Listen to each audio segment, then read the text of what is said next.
Olá, esta é a quarta temporada do Movimento X. Vimos a demanda pelo trabalho de pessoas pesquisadoras aumentar desde a última temporada. Nesta, a proposta é investigar as possibilidades de organização dessas pessoas nas empresas. Para descobrir mais sobre o crescimento dos times, eu entrevistei pessoas que atuam em empresas no Brasil e na Europa, em estruturas pequenas e grandes e com experiência em liderança técnica e de gestão de pessoas. No episódio de hoje, a gente conversa com a Paula Macedo, gerente de design sênior no Nubank. Todos os episódios estão nas principais plataformas de podcast e também no nosso site. Se você quiser ajudar o Movimento X, siga e avalie a gente com 5 estrelas nos aplicativos do Spotify e da Apple. Lembrando que, por enquanto, essa funcionalidade só rola nos aplicativos de telefone. Você também pode dar uma força divulgando os episódios em suas redes. Então vamos lá! Eu sou a Isabela de Fátima e esse é o Movimento X.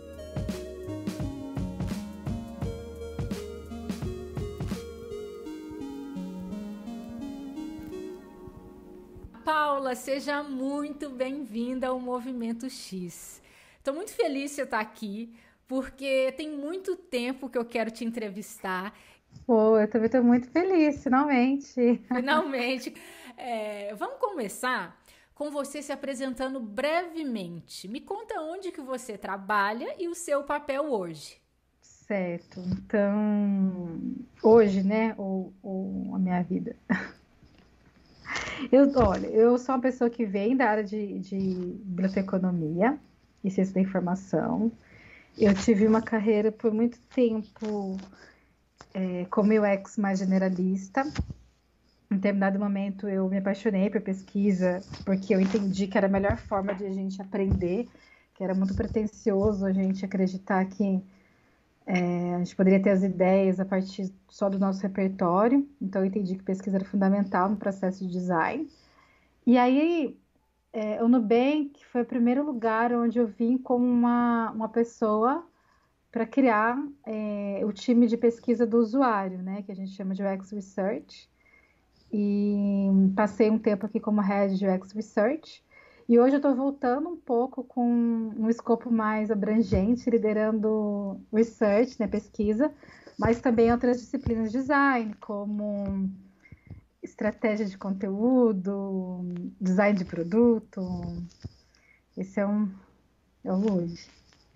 Legal. E você já mencionou aí, né? Mas eu acho que vale ressaltar que você esteve à frente de um time, né? Da criação de um time de pesquisadores em UX, que ele cresceu bastante em pouco tempo, né?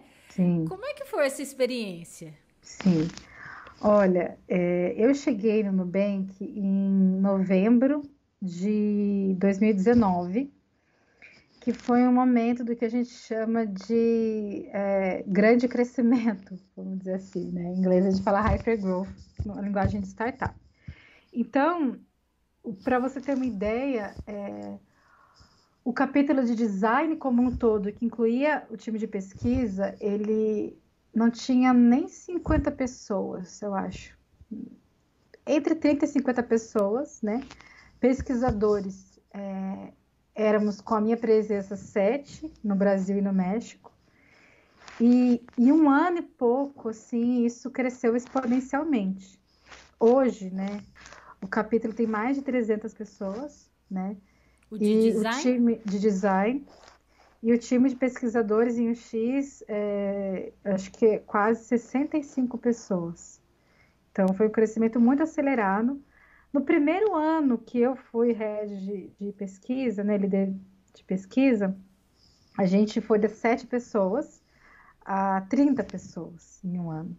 Então, foi um crescimento muito acelerado, que eu não tinha ainda vivido em outra empresa, numa especialidade como a nossa, né, pesquisa. Mas você já tinha visibilidade de que ia acontecer isso, que esse time ia crescer rapidamente? Olha, quando eu entrei, conversei com o meu líder, né, de design, e a gente tinha um pouco de ideia dos produtos que já estavam planejados para aquele ano. Mas, inclusive, o meu papel, além de criar o time, foi trazer uma pesquisa de fundação para a estratégia de 5 anos da empresa. Então, a gente estava em 2020 e a gente criou o plano do Nubank 2025, e que ia determinar os públicos que a gente gostaria de atingir, né, além do público original do Nubank, que era o jovem, urbano, digital. Então, a gente quer milhões de clientes, mas por onde a gente vai começar, qual o perfil? E quais as necessidades financeiras não atendidas dos brasileiros. Então, eu ajudei a criar, né, junto com o chefe de produto e com o chefe geral, que é o Davi Vélez, o CEO, a estratégia de 2025, que continha também a estratégia de portfólio. Então, assim, não que no primeiro dia não se falou quantas pessoas iam ser contratadas, mas eu sabia que o crescimento da complexidade do produto que estava por vir, assim. Mas eu fiquei surpreendida, assim, com a velocidade que as vagas começaram a ser abertas. A partir do momento que eu comecei a contratar pessoas, e essas pessoas começaram a ter um papel focado em uma unidade de negócio, as outras unidades de negócio também queriam ter mais. Então, acabou que a gente ultrapassou muito as metas iniciais, assim, de contratação. Quais foram seus maiores desafios ao longo desse processo e como que você contornou eles? Então, olha, muito dos líderes do Nubank, eles vieram de uma cultura de desenvolvimento de produto, numa maturidade muito diferente da do Brasil. Por isso, inclusive, que no Nubank sempre se contratou pessoas de todas as nacionalidades. Para pesquisa, isso não podia ser muito feito, porque a pessoa precisava ter um português muito bom para entrevistar. E mais do que isso, né? Ela precisava ter um português muito bom, mas ela tinha que conhecer muita cultura brasileira. Então, a gente sempre teve estrangeiros no nosso time. Por exemplo, lá no começo, a gente teve o Paco, mexicano, o Carlos Hernandes, que é venezuelano, mas eles têm um português incrível. E eles já moravam no Brasil, já trabalhavam no Brasil. Então, isso limitava um pouco a quantidade, as nacionalidades e as competências desses pesquisadores. Então, assim, tinha um descasamento entre a expectativa desses líderes de produto e a capacidade do nosso mercado local. Então, eu acho que esse foi o maior desafio, de montar um time que conseguisse atender necessidades, né, internas da empresa, sendo recompensados pela sua experiência e também conseguindo atingir as expectativas de pessoas que já trabalhavam há muitos anos como pesquisadores de UX. No Brasil isso era muito novo. Eu contratei pessoas que ainda não tinham trabalhado como pesquisadores de UX, eram pessoas que vieram migrando de áreas de design de produto, por exemplo, entendeu? Então, eu acho que essa expectativa versus realidade foi o maior desafio. E quais são as variáveis, né, sobre as pessoas, a disciplina e a empresa que você acredita que a gente deve levar em conta quando a gente está começando um time de pesquisadores? Eu busquei formar um time, desde o começo, que tivesse bastante diversidade de competências. Então, pessoas que vinham de áreas bem de produto, então, digital. Então, pessoas que tinham esse repertório, pessoas que tinham um repertório mais de ciências sociais, antropologia, né? E consultores também. Então, o começo do time, esse grande case, né, esse grande caso que eu desenhei de futuro, que também ajudou a empresa a entender como usar a pesquisa, porque foi um projeto que foi muito divulgado, eu também contei com pesquisadores externos e com pessoas que já estavam no Nubank, para conseguir criar uma referência mesmo de como se trabalhar. Então, foi uma combinação de trazer pessoas com essas habilidades bem diversas, para que elas pudessem uma influenciar as outras e trazer muita riqueza no nosso processo de pesquisa, né? Eu acredito que isso trouxe um ganho de maturidade geral para o time, não para o indivíduo.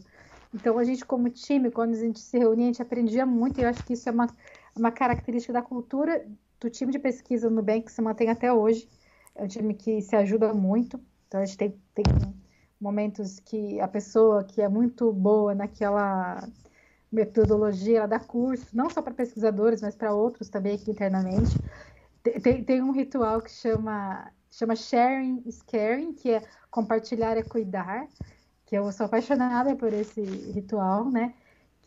Sempre que dá, eu também tento entrar para assistir, onde as pessoas compartilham trabalhos que elas já fizeram em outros momentos da carreira dela, ou então um livro, uma coisa que ela aprendeu. Então, assim, essa cultura foi bastante importante para que existisse essa troca, já que era isso, não tinha um estereótipo do pesquisador ideal, né? Outras empresas, de onde vieram as pessoas aqui do Nubank, como Facebook, Google, eles já tinham um estereótipo desse pesquisador ideal. A gente criou isso a partir dessa mistura que a gente foi fazendo, assim, né? Mas eu diria que são essas características. O que aconteceu é que o Nubank tinha uma cultura bastante de startup, né? Então, todo mundo tinha acesso a todo mundo tinha acesso à liderança, não tinha muitas camadas gerenciais no meio do caminho. Só que com esse crescimento, quando você chega, por exemplo, quando você tem 50 pessoas, você consegue ter uma liderança só e essa liderança, né, abarcar tudo. Quando você tem 300, já não é possível, você precisa ter uma outra camada de liderança no meio. E isso não aconteceu só com o design, isso aconteceu com todas as disciplinas. Então, alguns pesquisadores que já estavam aqui, eles acabavam se sentindo desconfortáveis, não só pesquisadores, na verdade, todas as disciplinas, com um novo modelo de trabalhar, né? Então, a gente acabou criando novos rituais, criando um processo, né? Que foi criado junto que a gente estava fazendo as entregas também. Então, assim, o jeito de entregar valor, o jeito de ser avaliado, o jeito de ter sucesso no Nubank foi sendo criado no meio do caminho. Então, precisou que as pessoas também tivessem paciência com isso, e nós, que éramos gerentes, conseguíssemos conduzir as pessoas da melhor forma, né? E aí, isso às vezes muda um pouco de um produto que já tem uma cultura de pesquisa há mais tempo, e a pessoa com essa primeira pesquisadora daquele produto, que aconteceu não só com pesquisadores, mas com outras pessoas. Então, quando se formava um produto novo, uma área de produto nova, aquele processo também nascia junto. Então, essas são características, eu acho que também mudaram ali algumas dificuldades que algumas pessoas tiveram, outras não, mas também oportunidades de crescimento, de desenvolvimento que as pessoas tiveram, né? Uhum. E quando você estava aí construindo esse time no início, né? Qual foi a forma que você escolheu de organizar essas pessoas pesquisadoras? Uma coisa que a gente sentia muito, que até hoje eu vi alguém querendo fazer uma planilha para entender como que é a distribuição, né, das disciplinas em cada empresa, que eu achei bem interessante. Tô bem curiosa. Vi também, passei por essa planilha hoje. A gente sentia que eram poucos pesquisadores para a disciplina de design, né? Tá. E também para outras disciplinas de produto. Então, eu e o Lucas, né, que é meu líder, a gente criou mais ou menos uma distribuição que a gente acreditava que era mais viável. E a gente buscava ter pessoas focadas em entregas mais completas, em vez de ser um pesquisador meio consultor. Eu nunca acreditei nesse modelo. Mesmo quando eu trabalhei em consultoria, a gente buscava ter um escopo muito bem definido da nossa entrega, sabe? Outros lugares que eu trabalhei, onde pesquisa era vista como uma área que só dava informação, eu não acredito nesse modelo. Então, aqui no Nubank, eu também busquei criar oportunidades para que os pesquisadores tivessem escopo bem definido. Então, teve todo um trabalho que eu fiz com as lideranças dessas áreas de negócio, de entender qual que é o tamanho do time que elas tinham que ter, e se o time delas precisava de um gerente, se precisava de um especialista sênior, um especialista júnior, porque tinha, assim, uma percepção que pesquisa era fazer teste de usabilidade e podia ser pessoa júnior, mas com esse reposicionamento que nós criamos a partir, inclusive, desse projeto que eu falei, que foi global, né, foi estrutural, eu falei, olha, tem outras oportunidades além disso. Para fazer teste de usabilidade, você não precisa de pesquisador, você pode ter pode contratar uma consultoria, você pode ter um product designer que faça isso. Então, teve um trabalho que foi corpo a corpo com esses líderes mesmo, de trazer a importância de ter pesquisadores mais sênior, né? E também ter gerentes de pesquisa em cada unidade de negócio. Mas isso foi uma construção que foi feita ali para que esses pesquisadores tivessem sucesso. Porque o que acontecia é que chegava um pesquisador mais júnior numa unidade de negócio com muitas pessoas sênior, essa pessoa ficava tirando pedidos, entregando pedidos, sem ter um papel mais decisor no produto final, né? Então, a primeira coisa que eu tentei mudar de mindset aí, de modelo de pensamento, foi isso. Qual que era o papel desse pesquisador no produto mesmo? Certo.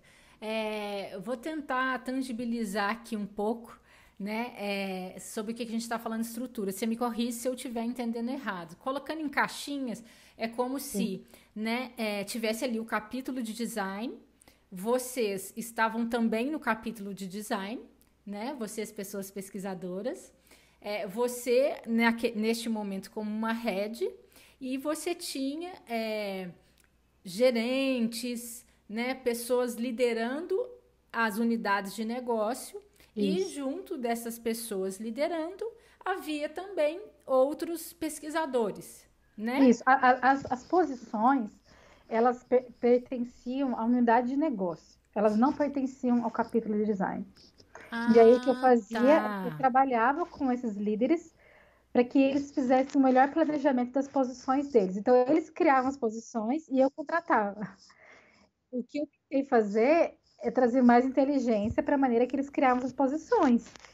E juntamente com o Lucas, que é o meu líder, em alguns lugares que eles não tinham planejamento de pesquisadores, trazer para eles a importância de ter pesquisadores também nesse planejamento anual. Certo. Então, mas a vaga, a posição, quem vai pagar o salário deles, era a unidade de negócio. Sempre foi assim. Eu era a única pessoa que ficava na disciplina de design.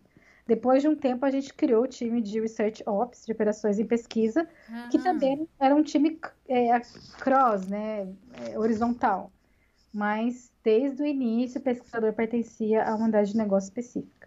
Olha só, e dentro dessa forma que vocês começaram a padronizar, vamos chamar assim, você teve a oportunidade, ou o time teve a oportunidade de testar outras estruturas dentro dessas unidades de negócio? Então, aí que acontece. Tem vários níveis aí. Aí que eu falo, quando eu falo de consultor, eu tô falando o seguinte, às vezes a pessoa era a única pesquisadora daquela unidade de negócio. Vamos pegar um exemplo aqui de cartão de crédito, tá? Tá bom. Só que o cartão de crédito é gigante. Então, o alcance dessa pessoa era superficial. Uhum. Entende? Se eu desse para ela uma missão dentro do cartão de crédito, a capacidade que ela tinha de influenciar o produto era maior. Só que para isso eu precisava de um time maior, ou então, uma outra coisa que a gente fez, criar uma agenda de pesquisa para a unidade de negócio, onde a gente priorizava que pesquisas que iam ser feitas e pesquisas que não iam ser feitas por aquele time, pesquisa que não ia ser feita por ninguém, entendeu? E aí a gente dava mais qualidade para essas entregas, para esses pesquisadores. Certo. Né? Então isso foi também uma mudança estrutural corporativa que a gente fez junto com esses gerentes dos produtos. Quando eles publicavam quais eram os objetivos do semestre, eles também publicavam qual era a research agenda, qual era a agenda de pesquisa daquela unidade de negócio. E era um comprometimento, né, de qual seria o escopo daquelas pessoas que iam atuar. E a partir disso também saía, olha, eu acho que a sua agenda aqui está muito otimista, eu acho que você não vai conseguir entregar com o time que você tem. Você quer aumentar o seu time ou você quer tirar linhas de pesquisa daqui? E aí a gente acabava crescendo times também a partir desse entendimento que o escopo era maior do que o time podia entregar, entendeu? Então, quando eu falo consultor, é que antes, se você tem poucos pesquisadores, ou tem um pesquisador só atendendo a mais de um produto, ele acaba não tendo profundidade e não tem um relacionamento com aquele time de produto, entendeu? Então, a gente criou um esquema onde eles tinham uma relevância dentro das squads. Squad como se fosse uma unidade menor dentro da unidade de produto. Então, squad de pontuação lá, de prêmios, dentro de cartão de crédito. Não cartão de crédito como um todo. Sim. Entendeu? Então, é como se, né, dessa unidade de negócio você tinha times e essas pessoas ali trafegavam entre as squads, né? Isso. Como você mencionou. E aí, se a gente desse um zoom aí, né? Dentro dessas unidades de negócio, como é que vocês definiam qual pessoa ia se envolver com o quê, né? Basicamente, como que vocês organizavam essas demandas entre os pesquisadores, além dessa agenda de pesquisa que você comentou? Então, aí a gente passou a ter a figura do gerente de pesquisa, que o papel dele era fazer isso. Nos lugares que a gente tinha gerentes de design mais sênior, eles também, a gente acabou até chamando de UX Manager, gerente de UX, e não gerente de design, para que essa pessoa pudesse gerenciar o trabalho não só dos designers de produto, mas também pesquisadores e tudo mais. Então, o papel do gerente também é entender isso, né? Trazer, criar uma relevância para o time a partir de um escopo bem definido do que eles vão atuar, do que é sucesso para aquele time. Uhum. Eu acompanho os trabalhos do Nubank há um tempo, né? O Medium, teve uma época que eu lia muito o Medium do Nubank e há anos, né? Os designers já falavam sobre fazer pesquisas, né? Sim. E então eu queria saber como que era o processo para vocês definirem quais pesquisas seriam tocadas por qual disciplina, né? Tá. Então, naquela época, eu lembro dos designers fazendo pesquisa e depois, né? Hoje vocês também têm outras disciplinas como o UX-Writers. Eu imagino que também tenha outras unidades de pesquisa como marketing, enfim. Queria ouvir um pouco sobre isso. Uma coisa que foi bacana quando a gente criou essa agenda de pesquisa é que a gente criou ai, meu Deus, não sei usar framework, né? Uma maneira de definir qual que era a característica dessa pesquisa. Que é uma coisa que eu já usava em alguns projetos, eu trouxe para o Nubank, e eu usei também nessa pesquisa de fundação, que é o seguinte, você faz 4 perguntas. Você entende, a gente está falando de um problema conhecido ou um problema desconhecido? A gente está falando de uma solução conhecida ou de uma solução desconhecida? Por exemplo, quando a gente está falando de um problema que a gente já sabe que o usuário tem e uma solução que a gente já sabe qual provavelmente a gente está falando de uma pesquisa mais incremental, de usabilidade. E essa pesquisa deve ser feita por muitos profissionais, porque o volume que a gente faz é muito grande para a gente querer ter pessoas especialistas só em pesquisa de usabilidade. Então, o papel do pesquisador era muito mais trazer ferramentas, trazer recursos, ensinamentos para que outros profissionais pudessem conduzir esse tipo de estudo. Quando a gente está falando de problemas que a gente não sabe ainda qual e a gente tem nem ideia da solução, são pesquisas mais complexas, né, que vão exigir outras capacidades de pesquisa, que aí sim a gente precisa de um especialista conduzindo. Então, o que a gente fazia também quando a gente criou essa agenda de pesquisa era definir qual era o escopo dessa pesquisa. Se era uma pesquisa mais exploratória, se era uma pesquisa mais incremental, se era uma pesquisa de validação, né? E a partir desse entendimento, trazer quem seria o profissional. Muitas vezes tinha um profissional que liderava essas pesquisas, mas não significava que ele fazia sozinho, né? Então, até essa parceria que a gente construiu com o time de pesquisa de mercado foi a partir do entendimento que existiam muitos overlaps, né, muitos pontos em comum, e a gente se apoiava. Então, pode ser uma pesquisa que seja liderada por alguém de pesquisa de mercado, mas a gente colabora também quando tem uma necessidade de produto mais latente por ali. E isso é verdade não só para especialidades de pesquisa, mas para todo o que a gente chama de escritório de produto, que são gerente de produto, gerentes de product marketing, que é marketing de produto, enfim, muitas especialidades dentro desse escopo de produto. Então, é bem comum isso, e inclusive faz parte da cultura do Nubank você não solidificar a liderança a uma especialidade, né? Então, isso ia sendo construído de acordo com a maturidade da BU, de acordo com o time daquela BU, né, a maturidade daquele time e as necessidades daquela BU. BU é unidade de negócio, né, Business Unit. Tá. Você já mencionou aí sobre esse caso, né, de sucesso, vamos tentar traduzir assim, da pesquisa de fundação, Sim. que ajudou a traçar aí 5 anos. Eu queria que você contasse pra gente sobre ela e queria também que você, na sua visão, claro, né, nas suas palavras, contasse o que é uma pesquisa de fundação, né? Tá. Para deixar alinhado aqui com quem estiver escutando e também para te ouvir, claro. Sim. Olha, pesquisa de fundação é quando eu estou falando desse framework, você está falando de problemas que ainda você não conhece e você está falando de soluções que você ainda não conhece. Você não faz uma pesquisa de fundação para melhorar um processo que já existe, para melhorar um produto que já existe. Você faz uma pesquisa, pode até ser feito, mas geralmente isso é feito para você trazer novas oportunidades de crescimento para uma empresa, seja novos serviços, novos produtos ou um novo mercado.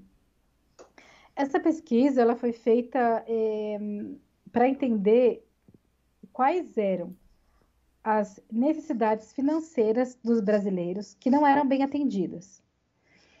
E a gente expandiu um pouco o público-alvo do Nubank, que era o jovem urbano, e a gente conseguiu falar com pessoas de outros perfis e de todas as regiões do Brasil. Depois teve outros projetos que aprofundaram mais a questão de perfilamento, né? Projetos liderados pela área de mercado. Mas quando a gente fala do que o Nubank vai resolver na vida das pessoas, foi feito dessa forma. Foi feita uma pesquisa, foi no meio da pandemia, então a gente teve que readaptar e conseguir fazer um aprofundamento etnográfico à distância, o que foi interessante, porque o Nubank ele nasceu digital. Então entender essa apropriação do mundo digital por essas pessoas, inclusive para fazer entrevista com a gente, era um achado de pesquisa também, né?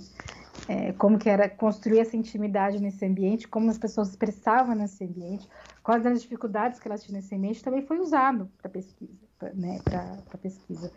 E aí, o que foi mais complexo é que a gente tinha que também trazer insumos para as áreas que já existiam, além das novas áreas. Então, além de fazer a pesquisa, a parte da divulgação, do envolvimento dos profissionais da empresa inteira. Então, ela alimentou um pouco os produtos que já existiam, para pensar quais são hoje oportunidades de mercado que nenhum outro banco está atendendo bem, que as pessoas têm necessidades e elas não são atendidas.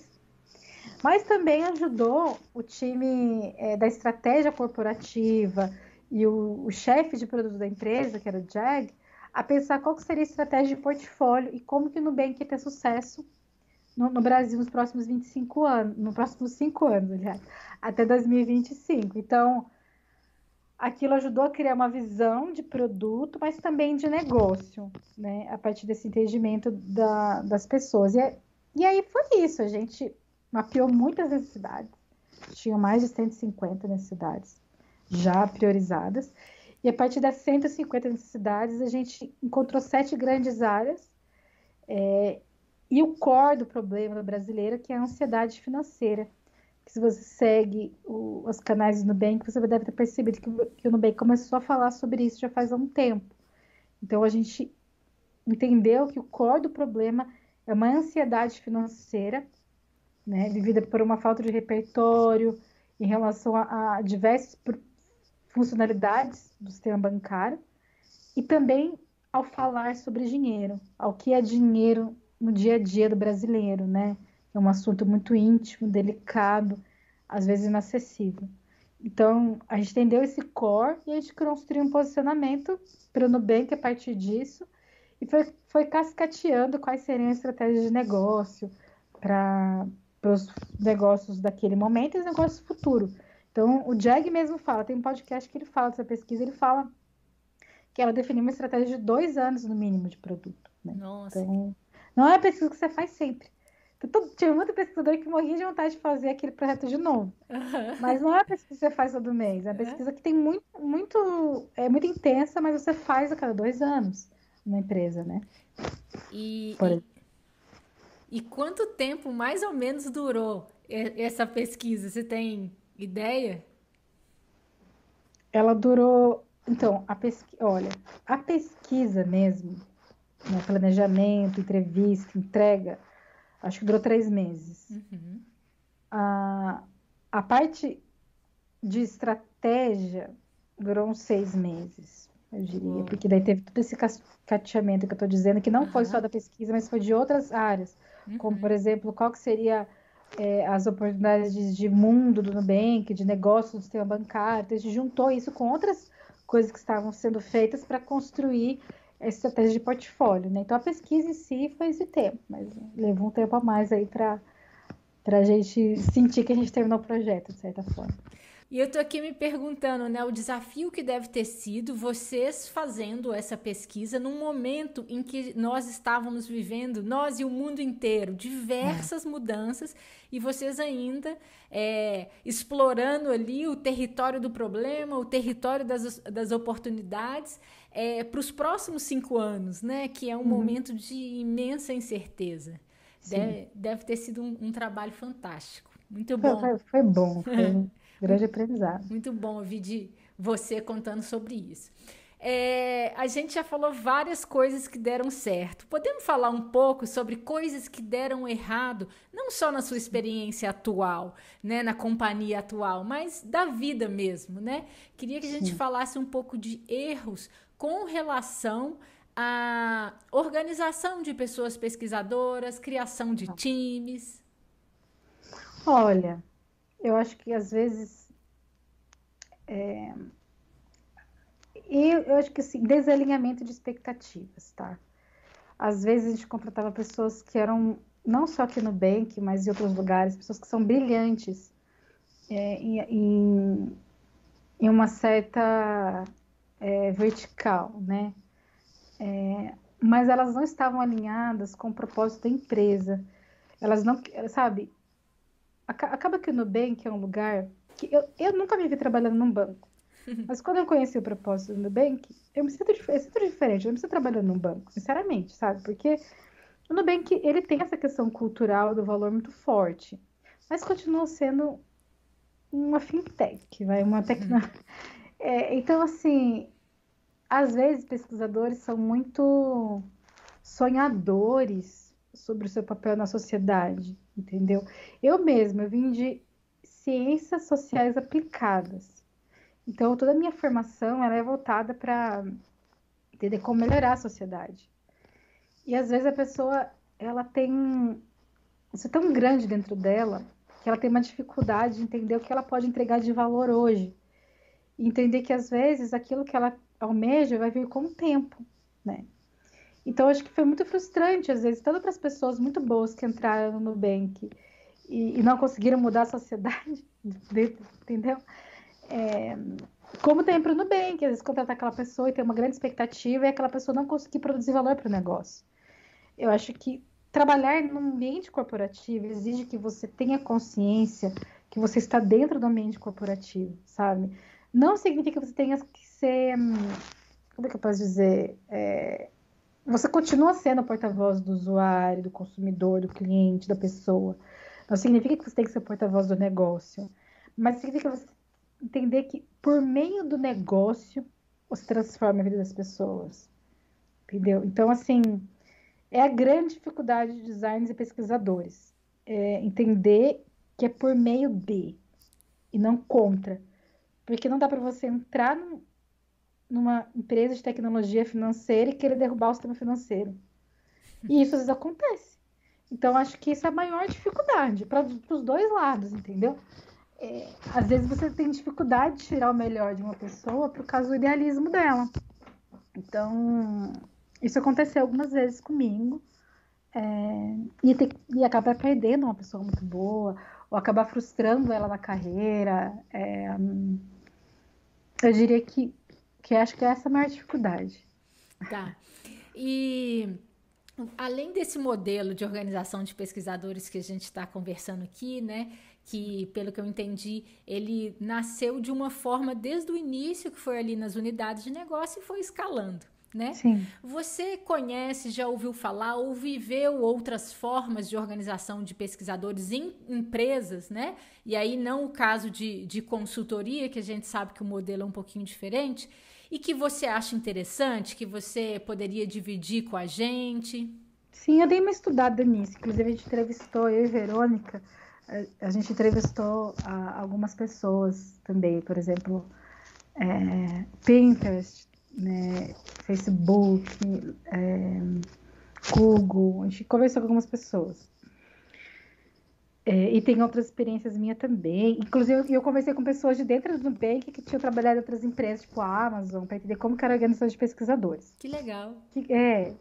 Teve um período aí que eu estudei isso para entender, para fazer um planejamento mesmo, qual que seria o futuro do nosso Nubank. Aí, que eu trazer minhas conclusões aqui? Eu tô querendo me escrever um post sobre isso, mas eu não consegui ainda parar para fazer. Mas eu vou tentar organizar aqui para você, tá? Tem esse primeiro modelo que eu acho ruim e que eu já vi, tá? Que eu já vivi e também trabalhava numa empresa onde queria me colocar nessa área, eu não quis ir. Que inclusive se chama muito de transformação digital, às vezes, sabe? Que você cria um time de pessoas. E nesse time tem também especialista de pesquisa em UX. E esse time não vive o negócio. Ele vai lá e meio que faz a pesquisa e entrega para o outro time fazer. Que isso que eu chamo de modelo consultoria dentro da empresa. Certo, agora Eu não ficou gosto, claro. Uhum. eu não acredito. Tá. Por quê? Porque eu acho que as pessoas que vivem a pesquisa tem que ser as mesmas pessoas que vão viver a solução. Então, por isso que eu acho muito importante quando a gente aproxima engenheiros, pessoas de produto da pesquisa. Eu sempre falo, pilha a galera, atrasa a pesquisa, mas inclui essas pessoas. Isso faz toda a diferença. Às vezes tem que ouvir umas baboseiras, que é a primeira vez que a pessoa está participando daquilo. E ela tem um modelo mental de trazer solução, de julgar. A gente tem que respirar fundo e agradecer porque ela estava ali, entendeu? Porque cada sessão ela será melhor. Pense assim, sabe? Então, eu acredito nessa aproximação. Então, esse modelo que o pesquisador é um consultor, mas ele não participa da vida do produto, eu acho ruim. E existem empresas que fazem isso. Aí, existem empresas onde a disciplina de pesquisa ela é muito descolada de produto e ela está mais alinhada com um viés estratégico. Então, e aí, geralmente, por exemplo, acho que o Facebook é um pouco assim. Aí o time de pesquisa é gigantesco e ele não necessariamente está conectado com o time de design, entendeu? Uhum. O que é legal nesse modelo? Os pesquisadores, eles têm mais autonomia, eles conseguem controlar mais o processo de pesquisa, eles conseguem conectar mais pesquisa com outras disciplinas de dados, sabe? Como ciência de dados, pesquisa de mercado. É uma outra característica profissional, assim, sabe? Se eu fosse imaginar, seria um profissional mais parecido com o profissional acadêmico, sabe? Que ele aprofunda, que ele tem, nossa, muitos insights, tararara. E aqueles insights são bem importantes para definir estratégias de longo prazo, ou para ter um termômetro de como está a experiência do cliente, né? No nível mais geral. Então, existem esses modelos e acaba sendo, às vezes, até um lugar mais confortável para o pesquisador, porque o time dele é maior, são modelos onde, geralmente, só pesquisadores gerenciam pesquisadores, a carreira de especialista em pesquisa, ela é mais longa. Você consegue ser um diretor, essa empresa tem diretor de pesquisa, sabe? Head de insights, isso acontece, só que esse pesquisador está mais voltado para esse lugar de estratégia. E tem outros lugares que pesquisa está muito conectada com o processo de design. E Nubank é um lugar assim. Google é assim. Eu acho que a maioria das empresas do Vale do Silício são assim. E aí, esse pesquisador, ele tem, às vezes, que acho que é uma dificuldade que a gente tem também no Nubank. Quando a gente contrata pessoas que não têm esse repertório. Ser mais propositivo no produto final. Mais chato, entendeu? Eu falo, não, mas não foi isso que eu ouvi. Foi isso, isso e isso. Então, a solução tem que ser essa. Então, ele tem que dar um direcionamento de produto. E não só um insight mais geral. que vai, sabe, que vai alimentar marca, inspiração e tudo mais. Então, eu acho interessante esse último modelo, embora eu também acho que esse pesquisador não é ruim, mas acho interessante esse último modelo porque nós, como pesquisadores, temos mais chance de fazer aquela coisa de idealista, de mudar a vida das pessoas. Porque quando a gente está com a mão no design, a gente consegue mudar a ferramenta que vai chegar na mão dela. Então, eu gosto desse último modelo por esse motivo. Certo. Eu acho que esses são sim, de forma macro, os modelos que eu vi existir. Esses três modelos. Então, só recapitulando aqui, o primeiro modelo é aquele modelo que você chama de consultoria. E eu queria só esclarecer se ele é um modelo que a gente vê em algumas empresas que é mais ou menos assim. Independente se ele está em design ou não, mas às vezes tem um desenho, eu vou colocar aqui, mas eu sei que não é a melhor palavra, mas às vezes as pessoas chamam de centralizado, que é assim, você tem um time de pesquisa que eles vivem o dia a dia ali de pesquisa. E aí, geralmente, as pesquisas são priorizadas, né? E aí, num determinado momento, a ISA, que foi priorizada para uma demanda, ela vai para a unidade de negócio tal, faz lá a pesquisa, né? Depois ela sai e pode ir para outra unidade, por aí vai. E a questão da consultoria é o fato de que você entrega algo, mas você não está ali acompanhando a solução, né? Isso. Ok. O segundo é esse, então, que a pesquisa está mais relacionada à estratégia, né? Ao negócio ali. E eu acho que o Spotify pode ser um exemplo também, porque lá eu entrevistei o André, né? E o André, ele contou, eu achei muito interessante, de certa forma. Eu gosto muito de estar em design, a minha paixão é design. Ele trabalha bem próximo de dados. Porque lá é uma área de pesquisa, né, e insights, etc., que dentro tem pesquisadores quant, pesquisadores quali, em design UX, também tem cientistas de dados, também tem pesquisadores de outras vertentes, como marketing, marca, né, mercado e etc. Sim. E a gente está falando agora do modelo, né, de pesquisa em design, né, que a gente tem, que é isso, acho que a frase que você falou e que eu achei brilhante, eu anotei aqui, é isso, né, de que as pessoas que vivem a pesquisa também estarem próximas da solução, né, para que aquilo até fique acionável, né? Legal, muito bom. É isso. Muito bom. Bom, a gente já falou bastante sobre estrutura de time, mas eu queria que a gente terminasse com mais duas perguntas, né? Qual tipo de atuação você recomendaria para times que estão sendo criados e ainda tem poucas pessoas ali, né? 3, 4, no máximo 5, assim. O que você recomendaria? Como atuar aí esse time? Então, uma vez eu ouvi... Ai, meu Deus. Depois que a gente tem neném, a nossa memória dá uma mexida. Tem uma líder de design que ela foi designer do Google, gente. Uma oriental. Vocês lembram o nome dela? Deixa eu tentar. Ai, ela é muito estourada. Ela é topzera, assim. A gente acha depois. Depois eu consigo achar, tá? A gente busca. Eu tinha uma palestra dela. Inclusive, a palestra foi um dos Interaction South America na época. Era ISA ainda. Talvez em Buenos Aires. E ela até falou de yoga na palestra dela, porque ela falava de cultura. Mas eu li bastante sobre ela, em coisas que ela escreveu, e ela falou como que ela criou a cultura de design no Google. E ela deu essa dica. Aliás, acho que alguém que eu entrevistei falou dessa coisa que ela fez, tá vendo? Nas entrevistas que eu fiz. Que se você tem... Beleza, você tem um time de 30 engenheiros, tá? Desse 30 engenheiros, você tem 5 projetos. Tô chutando os números, tá? 5 projetos, tá? E aí só que aí te dá um time só 3 pessoas. E aí o que eles querem que você faça, que essas 3 pessoas façam 5 projetos para os 30 engenheiros. O que ela fez no Google, ela conseguiu convencer o Larry Page, na época, foi: me escolhe um projeto, eu vou colocar as 3 pessoas no meu time e a gente vai comparar depois o que aconteceu com o projeto com o time forte e o projeto sem time.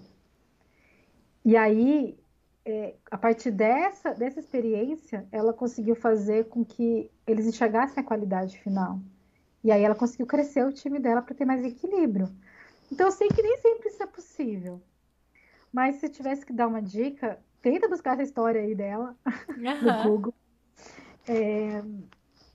E propõe esse tipo de coisa. Tipo, me dá um semestre só para colocar o time todo focado em um projeto. Até porque eu quero construir a cultura desse time.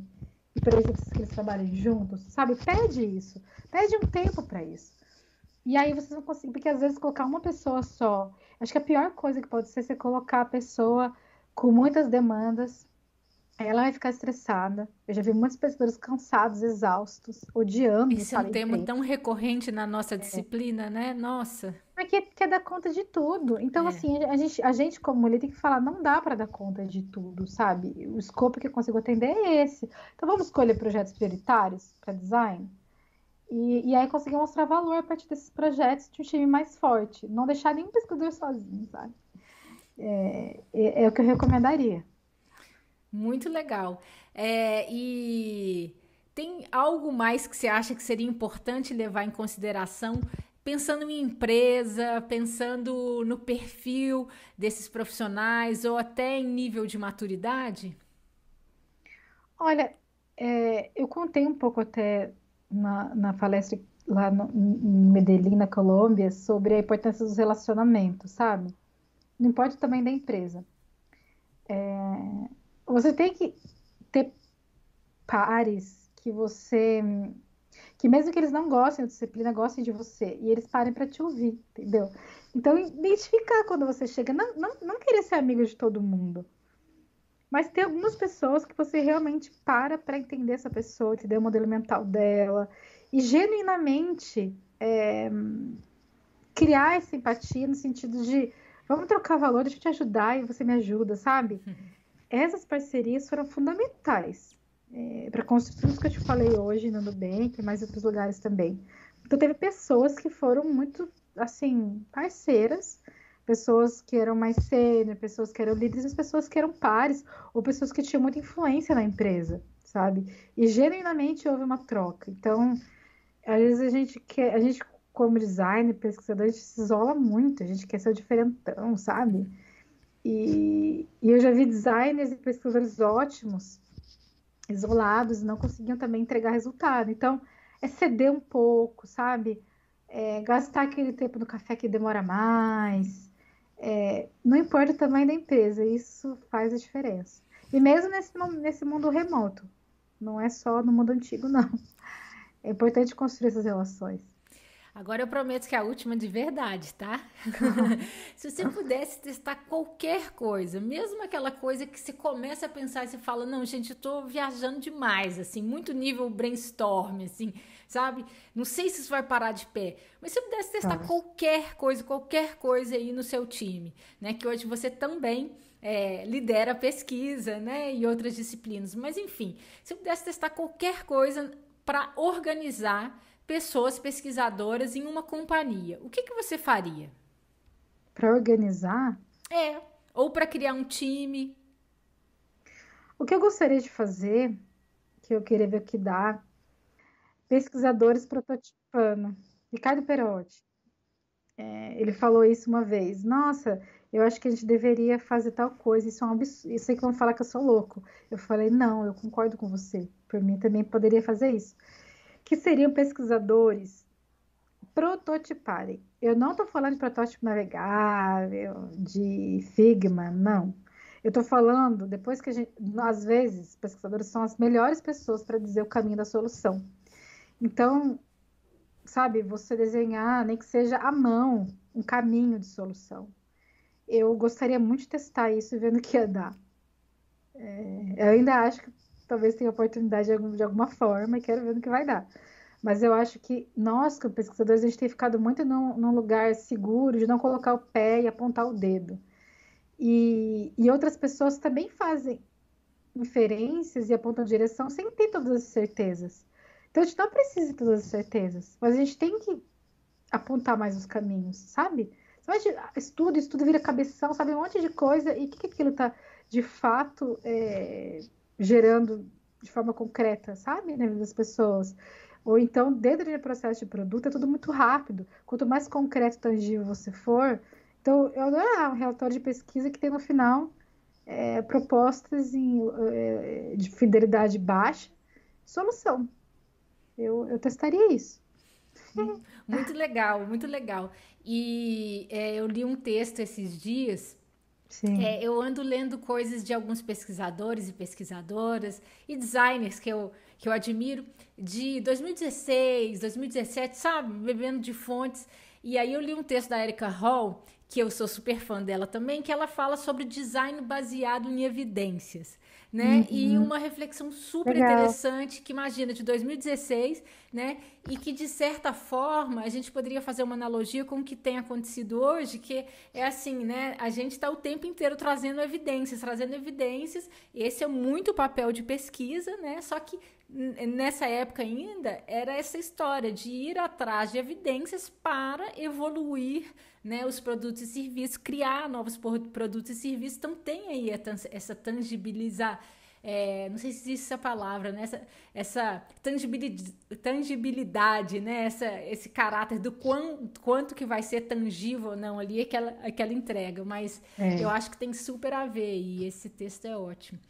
Legal, quero ver depois também. Você quer falar alguma coisa que eu não tenha te perguntado?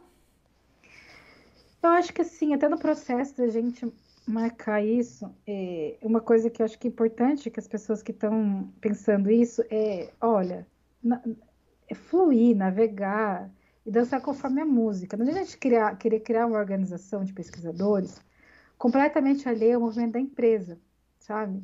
Às vezes eu vejo as pessoas quebrando cabeça com isso. Por exemplo, você está numa empresa que está acabando de começar, você pega o modelo da Amazon e você quer implementar. Sua empresa não é a Amazon. Então, assim, é muito importante você acompanhar o que está acontecendo com outras disciplinas. Tipo, não ficar tanto só no mundo de design, de pesquisa, sabe? E vai existir a melhor organização para aquela empresa. Não existe melhor ou pior. Quando eu falei desses 3 modelos, eu estou falando esses modelos adaptados àquela cultura, àquele momento. E não significa que no futuro isso não possa mudar. Então, eu acho que a gente tem que pensar pesquisa, pensar design, mas de uma forma mais global com o produto, sabe? Então, e aí a gente entrar em empresas mais cientes também do momento daquela empresa. A gente entra e se decepciona um pouco. Então, faça sua pesquisa antes de entrar. Veja que pé que estão as coisas e entenda que é o melhor para aquele momento também, sabe? Eu acho que não existe fórmula. É muito importante a gente se dar conta disso, que não tem fórmula ideal. Tem a organização para aquele momento, sabe? E para aquela empresa. Eu acho que isso é importante também. Legal, muito bom. Eu acho que a gente passou por todos os pontos assim com uma forma incrível, assim, muitos aprendizados. Você foi muito generosa em compartilhar todo esse processo aí que você tem vivido no Nubank. Eu aprendi muito. Certamente quem vai ouvir vai aprender também.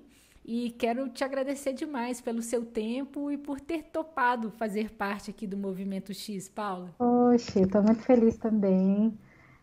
Agradeço bastante. Parabéns por esse trabalho, por trazer esse conhecimento aí de uma forma organizada, que fica para a posterioridade, né? Então, parabéns pelo seu trabalho. Espero que eu tenha colaborado.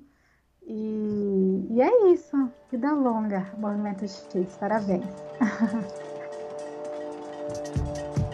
Chegamos ao fim deste episódio e eu espero que você tenha gostado. Se você quiser ajudar o Movimento X, siga e avalie a gente com 5 estrelas nos aplicativos do Spotify e da Apple. Lembrando que, por enquanto, essa funcionalidade só está rolando nos aplicativos de telefone. E você também pode dar uma força divulgando os episódios em suas redes. A criação do podcast, dos roteiros e a curadoria dos temas e entrevistas são feitas por mim, Isabela de Fátima. A revisão de todo o conteúdo do Movimento X é feita pela Renata Moreira. A trilha sonora original e a execução da trilha é do Richard Garrel no seu projeto Aeoner. A edição do áudio é feita pela Renata Valentim. A identidade visual é do Cristiano Sarmento. O site também é dele, em parceria com o Pedro Ivo. Obrigada por ouvir até aqui e até a próxima entrevista.